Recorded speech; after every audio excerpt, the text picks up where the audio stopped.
말씀입니다. 이사야 62장 1에서 8절 말씀. 시온의 의가 빛처럼 드러나고 예루살렘의 구원이 횃불처럼 나타날 때까지 시온을 격려해야 하므로 내가 잠잠하지 않겠고 예루살렘이 구원받기까지 내가 쉬지 않겠다. 이방 나라들이 내게서 의가 이루어지는 것을 볼 것이다. 뭇 왕이 내게 받은 영광을 볼 것이다. 사람들이 너를 부를 때에 주님께서 내게 지어주신 새 이름으로 부를 것이다. 또한 너는 주님의 손에 들려있는 아름다운 면류관이 될 것이며 하나님의 손바닥에 놓여있는 왕관이 될 것이다. 다시는 어느 누구도 너를 두고 버림받은 자라 하지 않을 것이며 다시는 너의 땅을 일컬어 버림받은 아내라고 하지 않을 것이다.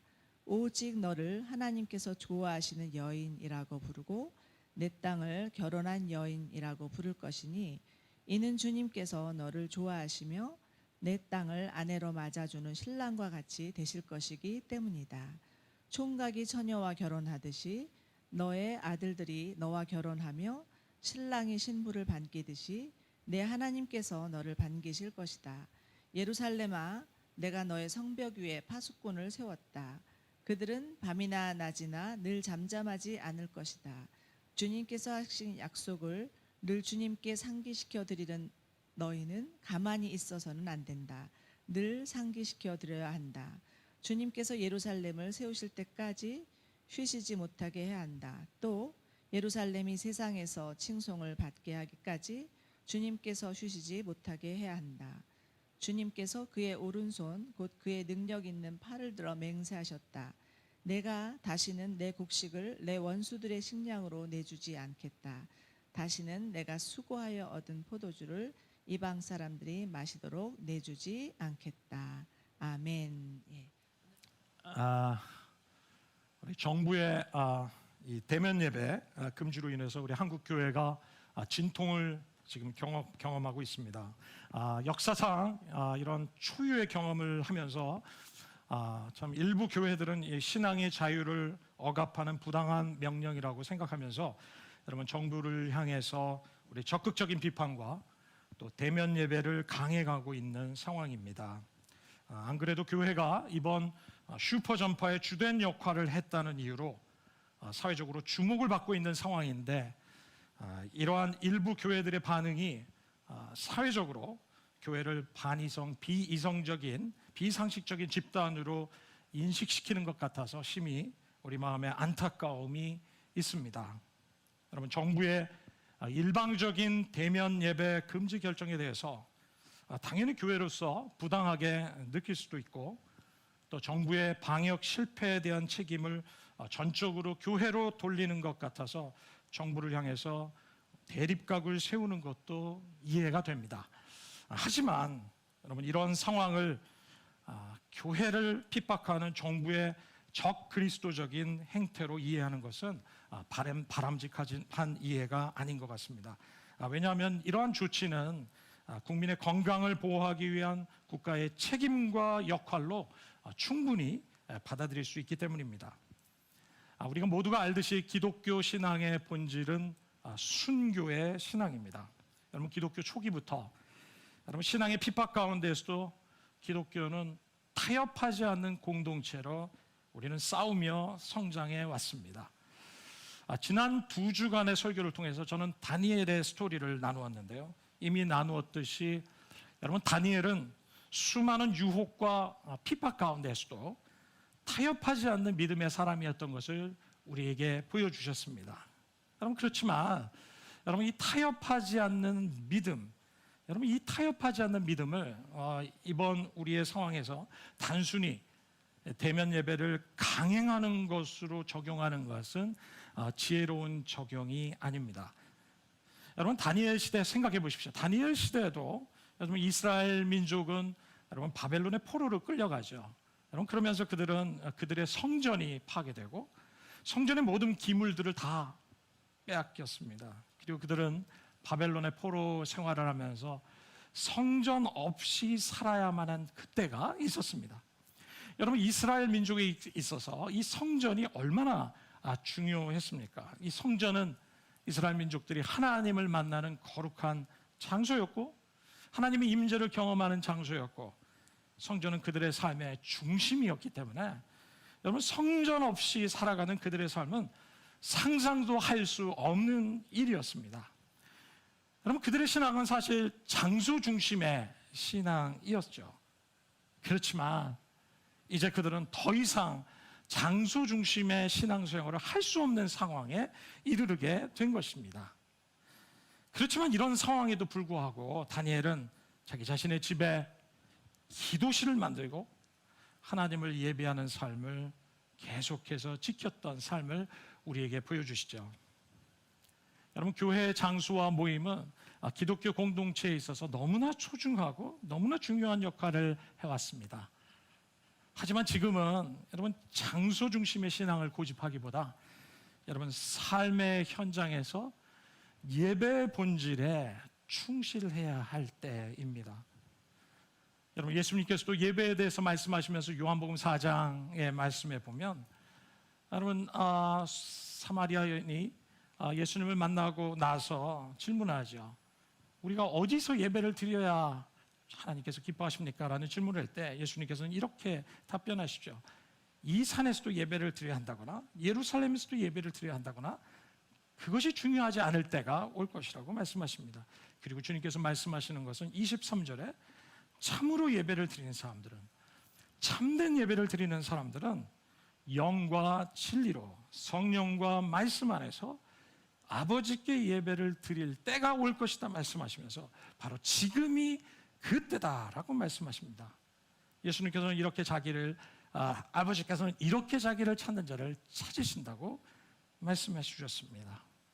예수님은 장소 어디에서 예배를 할 것인가 장소가 중요했던 그들에게 예수님은 이제 더 이상 장소가 중요한 것이 아니라 더 중요한 것은 예배의 본질이다. 그 본질은 바로 성령과 진리 안에서 하나님을 참되게 예배하는 것이 훨씬 더 중요한 사실인 것을 예수님께서는 분명하게 말씀하셨죠. 여러분 우리는 작금의 상황 속에서 여러분 타협하지 않는 그리스도인으로 주님을 섬겨야 할 것입니다. 여러분 온라인 예배를 통해서라도 여러분 각자의 있는 자리에서 성령과 진리 가운데서 예배하는 참된 예배자가 될 수 있도록 우리는 힘써야 될 것입니다.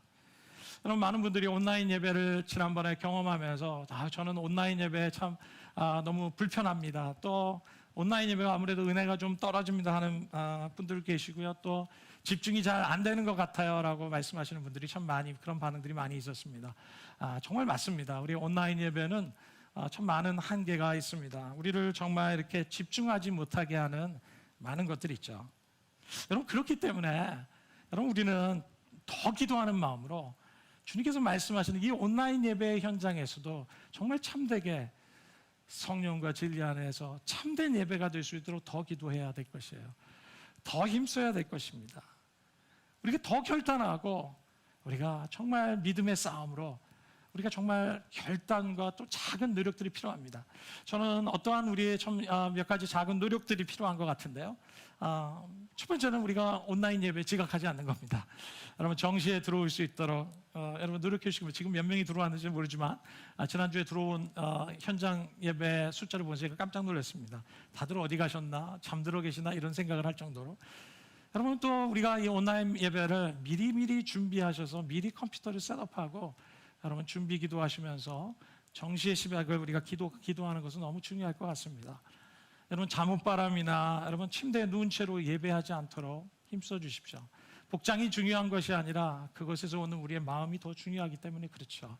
여러분 다른 일 하면서 딴 거 하면서 여러분 뭐 마늘 까면서 여러분 뭐 빨래 개면서 이런 예배가 되지 않도록 또 TV 시청하듯이 여러분 그렇게 예배드리지 않도록 헌금은 예배 시작하기 전에 미리 온라인으로 우리가 정말 송금을 해놓고요. 가능하다면 여러분 큰 화면이 있다면 그것을 준비해놓고 수동적인 자세가 아니라 관람자가 아니라 적극적인 자세로 소리내서 함께 찬양하고 기도하는 그런 노력. 여러분 이런 작은 노력과 결단들이 우리로 하여금 이 현재의 상황에서 타협하지 않는 그리스도인이 되게 하는 작은 노력과 결단일 것입니다. 그러나 온라인 우리가 줌으로 예배 후에 우리 패밀리 가족들이 여러분 패밀리 그룹 모임을 하고 있는데요. 참 대면으로 이렇게 나눌 때보다 얼마나 불편하십니까? 또 익숙하지 않고 거리감도 있고 그렇지만 이런 불편함에도 불구하고 우리가 공동체로서의 삶을 포기하지 않는 것입니다.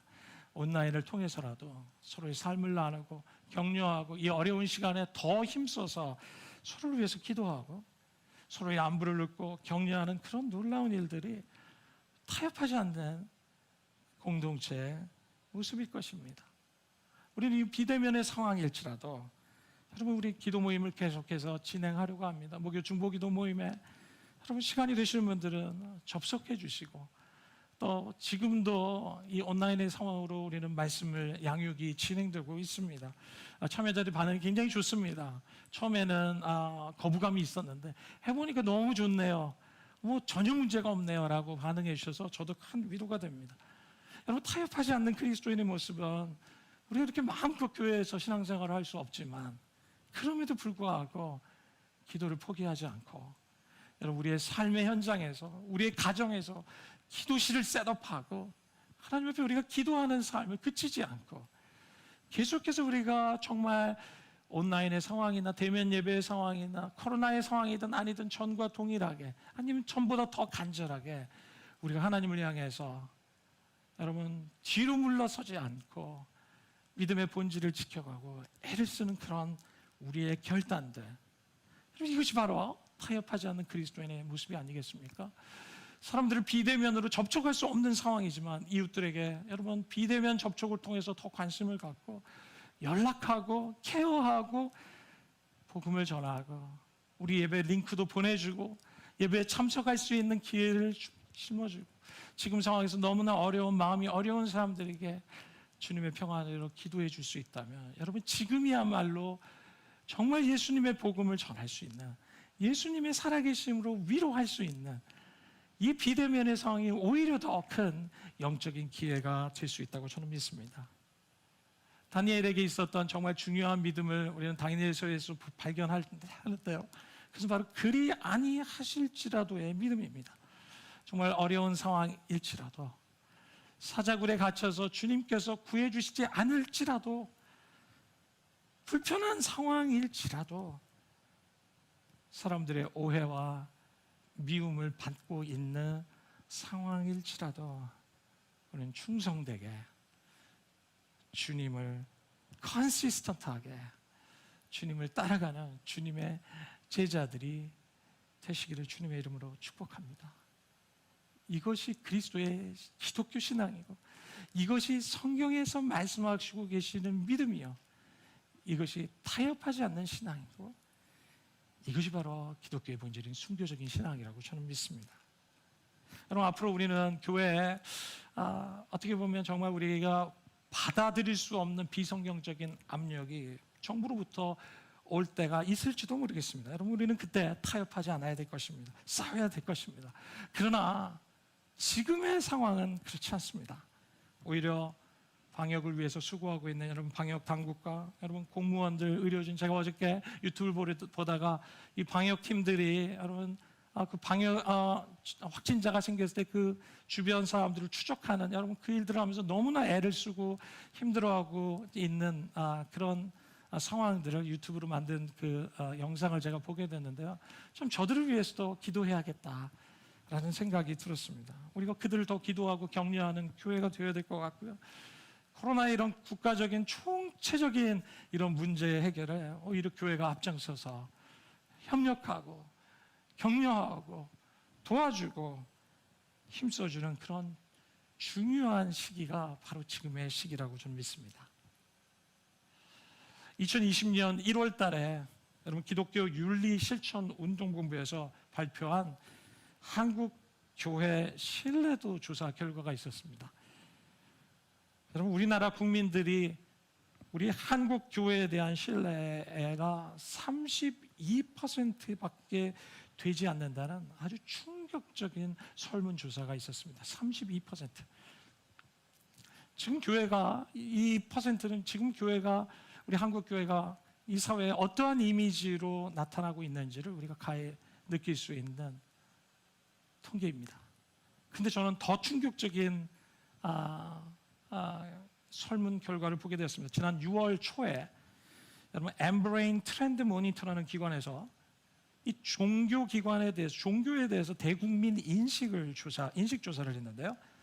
우리 국민들이 불교와 천주교에 대한 이미지가 어떠냐라는 질문에 여러분 온화한, 절제적인 이런 표현을,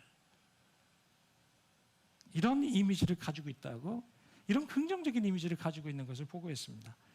그러나 그 반면 여러분 개신교에 대해서는 거리를 두고 싶은 32%, 이중적인 30%, 사기꾼 같은 29%로 답했다는 사실이 저는 너무나 충격이 됐습니다. 목사 한 사람으로서 요즘 기독교에 대한 사회적인 인식이 너무나 안 좋다는 것을 알고는 있었지만 저는 이 통계를 보면서 사실 너무 충격을 받았습니다. 사기꾼 같은, 믿을 수 없는, 이중적인, 거리 두고 싶은, 우리가 정말 가까이 나가서 주님을 전해야 되는데 우리는 거리 두고 싶은 대상이 되어봤다는 사실이 너무나 충격적이었고, 여러분 이것이 6월 초 통계 결과입니다. 지금은 아마 이번에 8.15 집회 이후로 2%가 50% 넘지 않았을까 생각이 들 정도로 너무나 안타까운 안타까운 마음을 가지게 됩니다. 여러분 우리 한국교회는 지금 심각한 사회적인 위기, 영적인 위기 가운데 있는 것이 분명합니다. 지금까지 상황도 어려웠지만 여러분 코로나 방역과 관련해서 일부 개신교회와 여러분 신자들의 일탈 행위가 언론에 도마에 오르면서 여러분 교회가 코로나 확산의 희생양으로 전락하고 있는 것 같아서 너무나 안타깝습니다. 여러분 대부분 교회가 방역을 지키기 위해서 얼마나 노력했는지 여러분 사람들이 사실 다 압니다. 방역 당국도 알고 언론도 다 알고 여러분 정부도 다 아는 사실인데 참 언론에 의해서 이 비치는 이 몇몇 교회들의 비상식적인 모습이 마치 우리 한국교회의 전체적인 모습인 양 인식되고 있는 것이 너무나 억울하고 너무나 안타깝습니다. 정말로 우리 한국교회는 위기 가운데 있습니다. 정말 지금은 바로 기도해야 할 때입니다. 한국교회의 모습은 바로 우리의 모습입니다. 왜냐하면 우리가 한국교회의 일원이기 때문에 그렇습니다. 한국교회 문제를 비판하면서 자기 자신을 한국교회와 분리시킬 수 있다고 생각하십니까? 그것은 불가능한 일입니다. 우리는 한국교회의 몸의 일부이고 일원입니다. 그렇기 때문에 이 어려움의 시간에 우리는 이 고통을 함께 느껴야 될 수밖에 없고 이 수치를 함께 느껴야 될 수밖에 없고 이 어려운 시간에 우리는 머리를 숙이고 통과해야만 하는 매우 중요한 시점에 우리는 지금 처해 있습니다. 이 어려움의 시간에 우리가 해야 할 일은 한국교회의 상황을 나의 문제로, 나의 책임으로 인식하면서 먼저 우리 자신을 돌아보고 우리 자신을 낮추고 내가 먼저 회개하고 주님 앞에 나아가는 여러분 그럴 때가 지금의 때라고 저는 믿습니다. 예수님께서 우리에게 이런 말씀을 하셨죠. 너희가 나와 함께 한 시간도 깨어 있을 수 없더냐? 너희가 나와 함께 한 시간도 깨어 있을 수 없더냐? 지금은 예수님과 함께 깨어서 기도해야 할 때입니다. 우리의 안타까운 한국교회의 상황을 위해서 지금 하나님 보좌 우편에서 중보기도하고 계실 예수님, 그 주님의 기도에 우리도 깨어서 주님과 함께 기도해야 할 시간입니다. 너희가 나를 위해서 한 시간도 깨어 있을 수 없네. 여러분 한 시간 기도가 우리의 삶에서 시작되기를 주님의 이름으로 축원합니다. 한 시간 기도가 최소 한 시간의 기도가 우리 안에 이제 빌드업 돼야 되는 여러분, 그렇게 기도하는 성도들이 계속해서 우리 안에 생겨나기를 소원합니다. 이것이 저희 기도 제목입니다. 여러분, 기도는 쉽지 않습니다. 기도는 금방 시작되지 않습니다. 기도는 훈련이 요구됩니다. 처음부터 1시간 기도할 수 있는 사람은 아무도 없습니다. 그러나 10분부터 시작하는 겁니다. 20분부터 시작하는 겁니다. 조금씩 늘려가는 것입니다. 운동을 늘려가는 것처럼 그렇게 늘려가다 보면 우리는 1시간의 기도를 채울 수 있습니다. 하루에 여러 번 나눠서 5분씩 기도하는 것입니다. 1시간 기도를 결단해 주십시오. 그리고 마음에 결단하고 그냥 마음으로만 생각하지 말고 여러분, 그 결단을 우리가 서로 공동체 안에서 선포하는 일도 너무 중요합니다. 여러분, 우리가 선포할 때 마음에 갈등하지 않습니다. 그리고 분명해집니다. 그리고 거기에 능력이 생기고 우리의 행동이 따르기 시작하죠. 여러분의 집에 기도실을 만들면 좋겠습니다. 전 너무나 감사하게 우리 1시간 기도를 한 지 벌써 2주의 시간을 마쳤는데요. 저는 사실 혼자 기도할 거라고 생각했습니다. 더군다나 코로나가 터지고.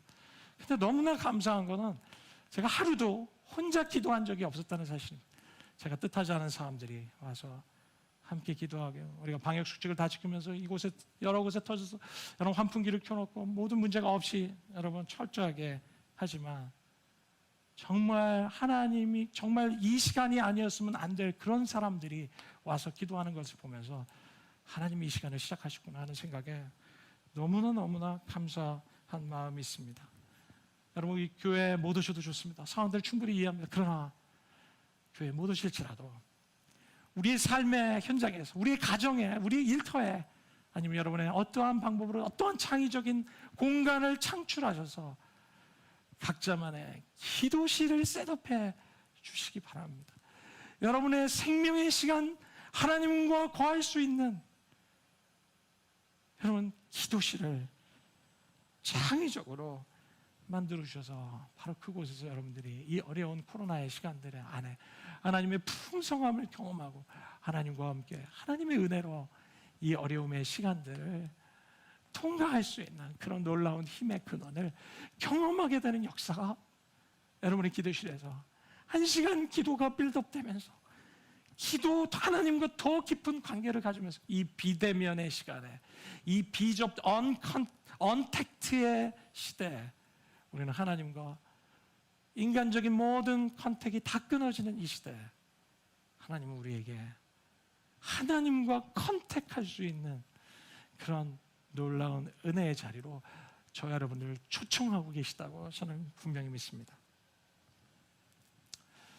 저는 오늘 본문 말씀인 이사야서 62장의 말씀을 묵상하면서 참 오늘 이렇게 암울한 한국교회의 상황 속에서 너무나 개인적으로 너무나 큰 소망을 얻게 되는, 위로를 얻게 되는 시간이었습니다. 여러분, 이사야 선지자는 여러분 BC 8세기에 남유다에서 사역을 한 사람이었습니다. 여러분, 이사야라는 뜻은 이런 뜻을 가지고 있습니다. 오직 하나님만이 구원자시다라는 의미를 가지고 있습니다. 하나님만이 구원이시다. 여러분, 당시 이 남유다는 정치적인 상황 속에서 사실 하나님을 의지해야만 했던 그런 상황이 있었지만 그들은 주변의 강대국을 의지하고 오히려 강대국인 아수르 제국에 의존하고 있는 그런 삶의 모습을 보면서 하나님께서 그들에게 이것이 우상을 숭배하는 것이고 하나님을 의존하지 아니한 그들의 삶에 대해서 주님께서는 책망하시고 이사야 선지자를 통해서 경고의 메시지를 전하시죠. 그렇지만 이러한 이스라엘 향해서 책망하시는 하나님께서는 그들을 심판하고 책망하시는 하나님으로만 보여주시지 않고 주님께서는 그들을 또 위로하십니다.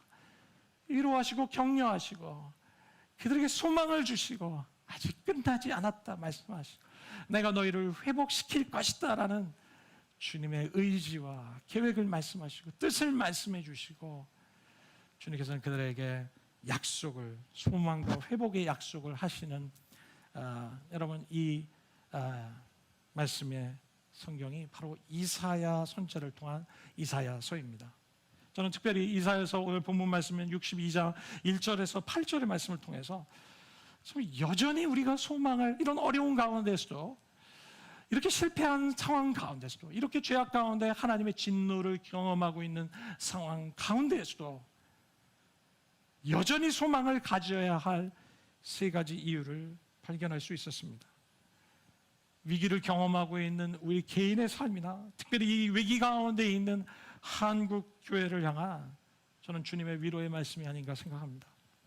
우리가 여전히 소망을 가져야 할 세 가지 이유 가운데 첫 번째 이유는 우리를 위해서 쉬지 않으시는 하나님이 계시기 때문이라는 겁니다. 우리를 위해서 쉬지 않으시는 하나님이 계시기 때문이라는 겁니다. 여러분 1절의 말씀 우리 한 목소리로 읽어볼까요? 우리 같이 한 목소리로 읽겠습니다. 시작. 시온의 의가 빛처럼 드러나고 예루살렘의 구원이 횃불처럼 나타날 때까지 시온을 격려함으로 해함으로 내가 잠잠하지 않겠고 예루살렘이 구원받기까지 내가 쉬지 않겠다.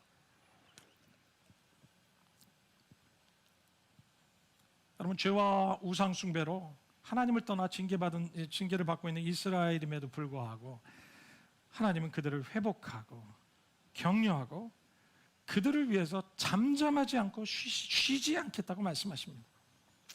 여러분 우리가 믿는 하나님은 우리를 위해서 쉬지 않으시는 하나님이시라고 말씀하십니다. 비록 우리의 모습이 연약하고 우리가 죄로 말미암아 실패하고 책망받을 만한 부끄러운 것이며 많음에도 불구하고 주님께서는 저와 여러분을 절대로 포기하지 아니하시고 주님은 우리를 회복시키시기 위해서 우리를 위해서 쉬지 않고 일하시고 계시다는 것입니다. 지금 여러분 가운데 참 너무 힘든 시간을 경험하고 계십니까? 여러분 시간 가운데 정말 회복을 갈망하며 그런 시간들을 경험하고 지나고 계신 분이 계십니까? 하나님께서는 여러분들을 위해 포기하지 않으시고 지금도 여러분을 위해서 일하고 계시고 여러분을 온전케 하시고 그분의 놀라운 이 열심과 은혜가 결국 우리를 회복시키셔서 하나님의 영광을 나타내게 하실 것이라는 것입니다. 참으로 한국교회 이러한 참 무거운 마음을 가지고 있던 저의 마음에 이 말씀이 얼마나 위로가 됐는지 모릅니다. 하나님은 한국교회를 포기하지 않을 것입니다. 하나님은 우리 한국교회의 연약함이 이렇게 많음에도 불구하고 한국교회를 결단코 버리지 않으실 것입니다. 그분은 우리 한국교회에 여전히 소망을 가지고 계시고 계속해서 우리를 위해서 일하고 계시는 그런 하나님이신 것을 저는 분명히 믿습니다. 한국교회의 소망을 향한 약속을 우리에게 말씀하고 계시는 것입니다. 내가 잠잠하지 않고 그들을 격려하기 위해서 쉬지 않겠다. 예루살렘이 구원받기까지 내가 쉬지 않을 것이다 라고 우리에게 말씀하십니다. 우리가 여전히 소망을 가져야 할 두 번째 이유는 우리를 기뻐하시는 하나님이 계시기 때문에 그렇습니다. 우리를 기뻐하시는 하나님이 계시기 때문에 그렇습니다. 2절에서 5절까지의 말씀을 제가 말씀을 읽겠습니다. 이방 나라들이 네게서 의가 이루어지는 것을 볼 것이다. 뭇 왕이 네가 받은 영광을 볼 것이다. 사람들이 너를 부를 때 주님께서 네게 주어주신 새 이름으로 부를 것이다.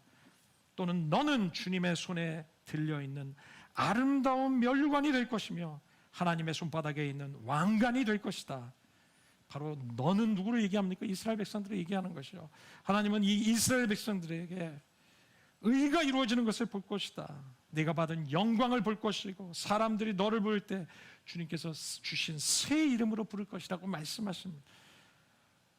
주님의 아름다운 면류관이 되고 왕관이 될 것이라고 말씀하시고 새 이름을 주시겠다고 말씀하시죠. 4절의 말씀을 보실까요? 다시는 어느 누구도 너를 두고 버림받은 자라고 하지 않을 것이고 다시는 너의 땅을 일컬어 버림받은 아내라고 하지 않을 것이다. 오직 너를 하나님께서 좋아하시는 여인, 이는 헵시바라는 것이죠. 부르고 내 땅을 결혼한 여인 삐울라라고 부를 것이다. 이는 주님께서 너를 좋아하시며 내 땅을 아내로 맞아주는 신랑과 같이 될 것이기 때문에 그렇다. 총각이 처녀와 결혼하듯이 너의 아들들이 너와 결혼하며 신랑이 신부를 반기듯이 내 하나님께서 너를 반기실 것이다. 주님은 이스라엘을 다시 버리운 자라고 칭하지 아니하시고 황무지라 칭하지 아니하시고 새 이름을 주셨는데 그 새 이름은 헵시바. 그 말의 의미는 내 기쁨이 너에게 있다, 너는 나의 기쁨이다 라는 의미죠. 비울라, 너는 결혼한 나의 신부다라는 의미입니다. 바로 이렇게 여러분 실패한 이스라엘 향해서 주님께서는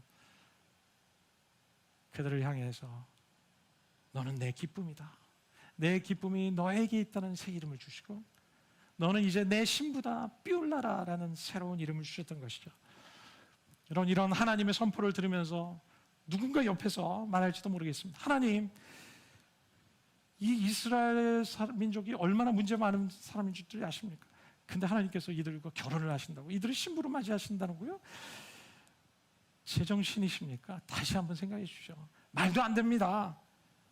다시 생각해 보셔야 되지 않겠습니까? 라고 말할지 모르겠습니다. 그러나 우리 주님께서는 정말 죄와 허물이 많은 이스라엘 백성들을 보시면서 아니다, 너는 내 사랑하는 신부다, 내가 너를 기뻐할 것이다, 내가 너를 즐거워할 것이다, 내가 너를 사랑할 것이다, 너는 나의 영원한 신부가 되어서 신랑이 신부를 기뻐하는 것처럼 나도 너를 영원토록 기뻐할 것이다 라고 말씀하십니다. 어떻게 이런 일이 가능하겠습니까?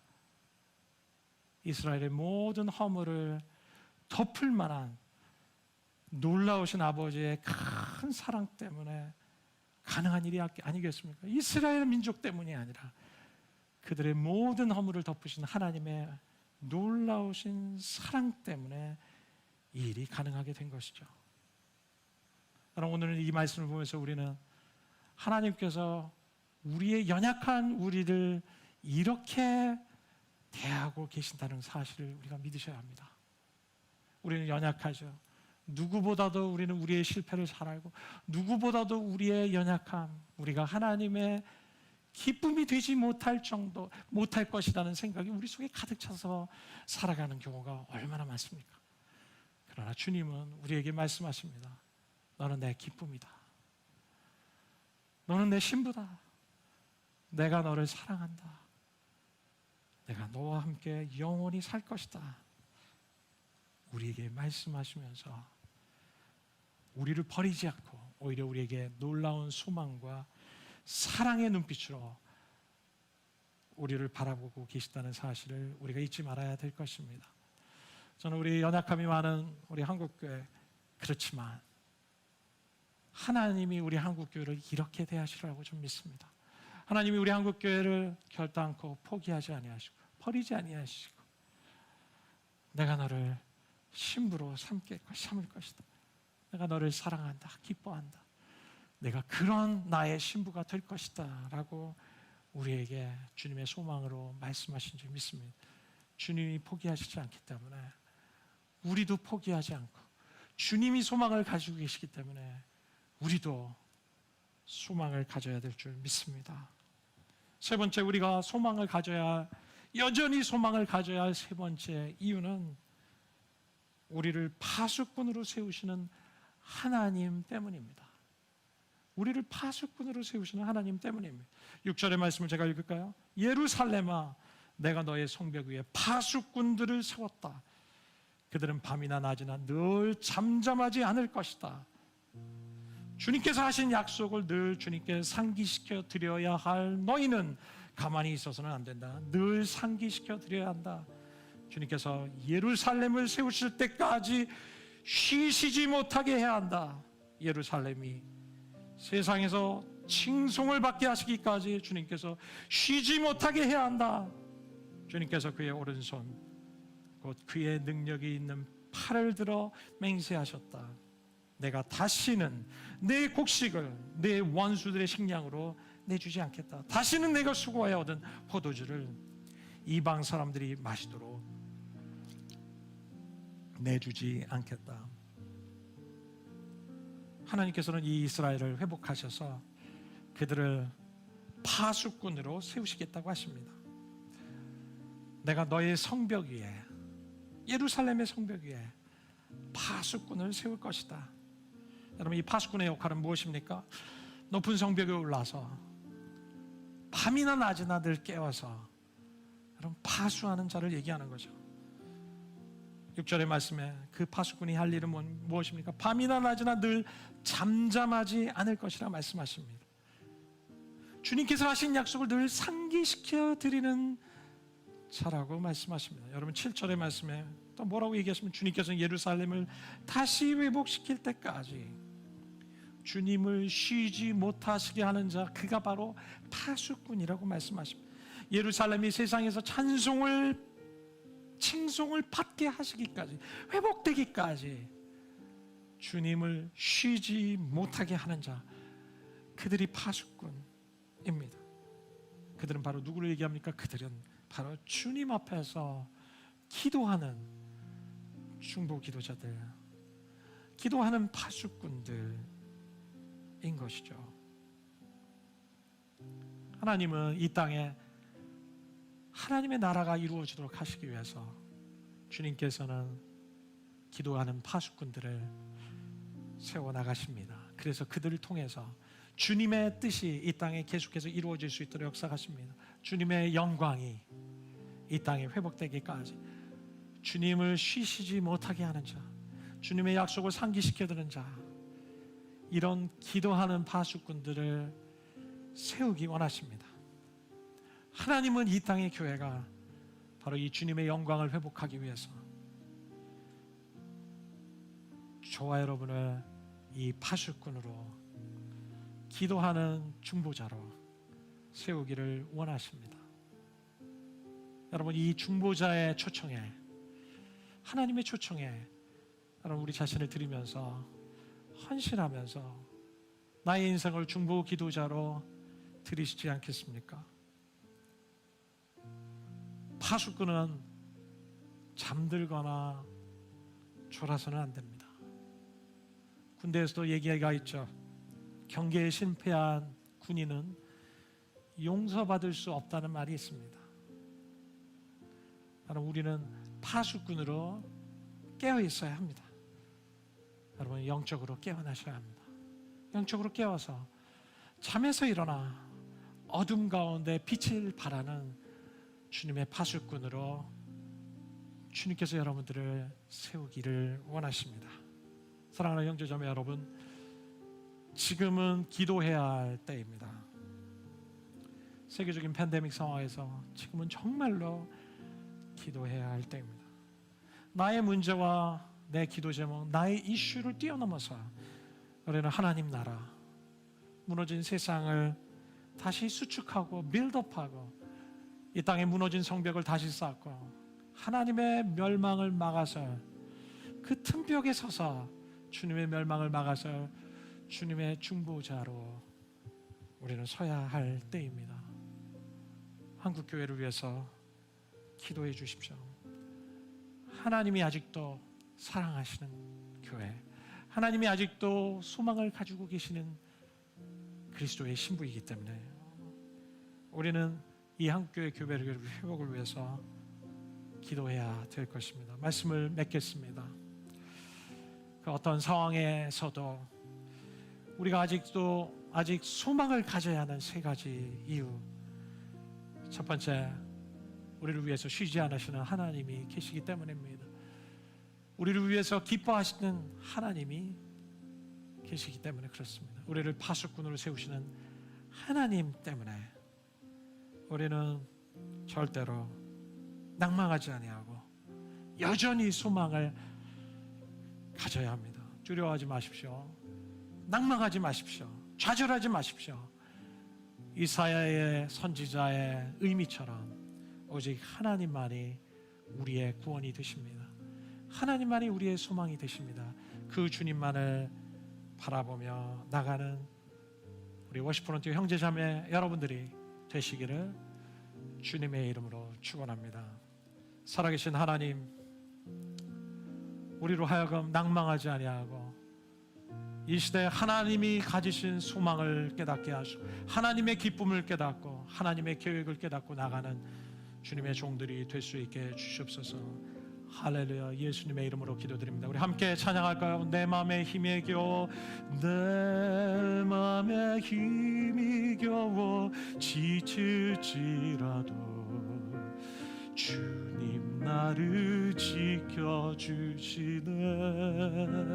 세상의 험한 풍파, 세상의 험한 풍파 몰아칠 때도 주님 나를 지켜주시네. 주님은 나의 사선, 주님은 나의 요새, 주님은 나의 소망, 나의 힘이 되신 여호와. 아무것도 두려워 말라, 아무것도 두려워 말라. 주 나의 하나님이 지켜주시네. 놀라지 말라, 겁내지 말라. 주님 나를 지켜주시네. 내 맘에 힘이 겨워, 내 맘에 힘이 겨워 지칠지라도 주님 나를 지켜주시네. 세상의 험한 풍파 몰아칠 때도 주님 나를 지켜주시네.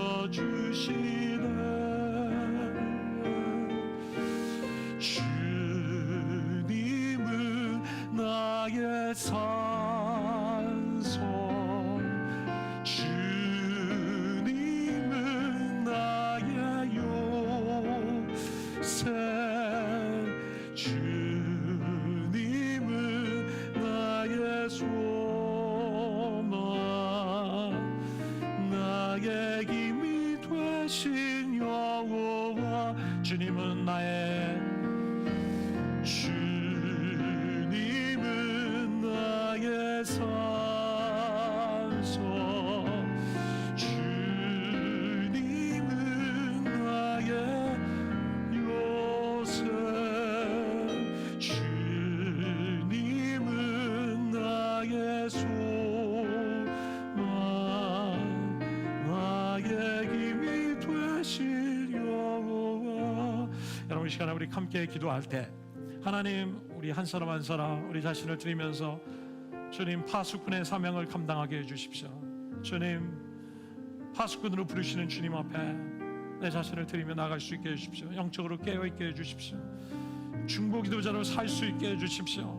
기도의 사명을 깨달게 해주십시오. 이 땅의 멸망을 막아서는 중보자가 되게 해주십시오. 여러분, 이 시간 기도하시겠습니다. 하나님, 내 삶을 참된 파수꾼의 사명을 감당할 수 있는, 하나님 이 나라와 민족을 위해서, 한국교회를 위해서, 열방을 위해서 기도하는 중보자가 되게 해주십시오. 우리 함께 우리 자신을 위해서 우리 통성으로 기도하겠습니다. 살아계신 하나님, 우리를 파수꾼으로 보내시는 하나님, 한 사람 한 사람 파수꾼으로 부르시는 주님 앞에 우리 자신을 드리며 중보자로 우리 자신을 드리며 나가는 놀라운 역사가 있게 해주십시오. 저는 영적으로 깨어있게 해주시옵소서. 영적으로 깨어있게 해주시옵소서. 잠에서 일어나 어둠에서 빛을 발하는 기도의 사명을 감당하는 하나님, 이 땅의 멸망을 막아서는 자, 이 땅의 운명을 바꾸는 자, 이 땅의 하나님 나라를 이루게 하는 주의 종들이 될 수 있게 해주시옵소서. 주님 역사해 주시옵소서. 할렐루야. 산소, 나의 힘이 되신 여호와. 우리 또 한 번 기도할 때 우리 한국교회를 위해서 여러분 기도하시겠습니다. 하나님, 한국교회의 죄는 우리의 죄입니다. 우리의 허물, 한국교회의 허물은 우리의 허물입니다. 불쌍히 여겨주시고 우리의 죄와 허물을 용서해 주십시오. 내 삶의 허물을, 내 삶의 죄를 용서해 주시고 회개의 영을 더해 주십시오. 빛과 소금으로 삶에서, 직장에서, 일터에서, 가정에서 살지 못했습니다. 하나님 영광을 회복시켜 주십시오. 우리를 불쌍히 여기시고 우리 한국교회의 소망이 다시 한번 회복될 수 있도록 역사해 주시다. 우리 한국교회를 위해서 우리 잠깐 기도하겠습니다. 하나님 아버지, 한국교회를 불쌍히 여겨주시고 우리 한국교회 하나님의 영광이 회복될 수 있도록 도와주십시오. 용서해 주시고 하나님의 주님 뜻대로 살지 못했던 우리의 삶을 회개하며 주님을 온전히 나타내지 못했고 빛과 소금으로 살지 못했습니다. 용서해 주시고 한국교회 하나님의 영광을 가렸습니다. 주여 용서하시고 다시 한번 이 한국교회가 주님의 영광을 회복할 수 있는 은혜를 경험할 수 있게 도와주십시오. 한국교회를 포기하지 않으시는 주님 다시 한번 회복할 수 있게 도와주십시오. 회복이 일어나게 하시고 역사해 주시기를 기도합니다. 우리 한 번 더 기도할 때 특별히 주님께서는 저와 여러분을 향해서 내 기쁨, 내 신부라고 말씀하십니다. 특별히 우리의 연약함을 바라보면서 정죄하며 하나님의 사랑에서 하나님의 사랑을 받아들이지 못하고 있는 분들이 계시나 오늘 주님께서 우리에게 하시는 말씀을 들으시기 바랍니다. 주님은 우리에게 너는 내 신부라, 내가 너를 기뻐한다, 내가 너를 사랑한다, 내가 너를 좋아한다고 말씀하십니다. 우리가 주님께 나아갈 때, 주님을 우리 인생의 주인으로 삼고 살아갈 때 우리는 주님의 놀라운 사랑을 경험하게 될 것입니다. 여러분, 우리 감사하면서 내 삶에 이 하나님의 사랑으로 기쁨이 회복되게 해주십시오. 이 은혜의 삶 가운데 살아갈 수 있도록 우리 함께 기도하겠습니다. 살아계신 하나님 감사합니다. 우리 한 사람 한 사람 안에 하나님의 놀라운 사랑을 회복시켜 주시옵소서. 우리 한 사람 한 사람 스스로를 정죄하지 않게 하옵소서. 이 놀라운 하나님의 사랑을 기억하게 하시고 받아들이게 하시고 신뢰하게 하시고 주님께 드리는 놀 역사가 있게 해주옵소서. 나의 산소 주님은 나의 요새 주님은 나의 소망 나의 힘이 되신 여호와. 할렐루야. 주님 하나님, 우리를 향한 놀라운 사랑을 베풀어 주신 주님의 사랑을 찬양하고 우리 한 사람 한 사람의 삶 속에서 기도하며 한 시간 기도의 삶이 시작될 수 있게 하시고 기도실이 셋업되게 하시고 시간을 드리며 하나님의 하시는 일에 사용받는 파수꾼들로 살아갈 수 있도록 축복하여 주시옵소서. 감사와 영광을 주님께 돌려드리며 살아계신 예수 그리스도의 이름으로 기도드립니다. 아멘.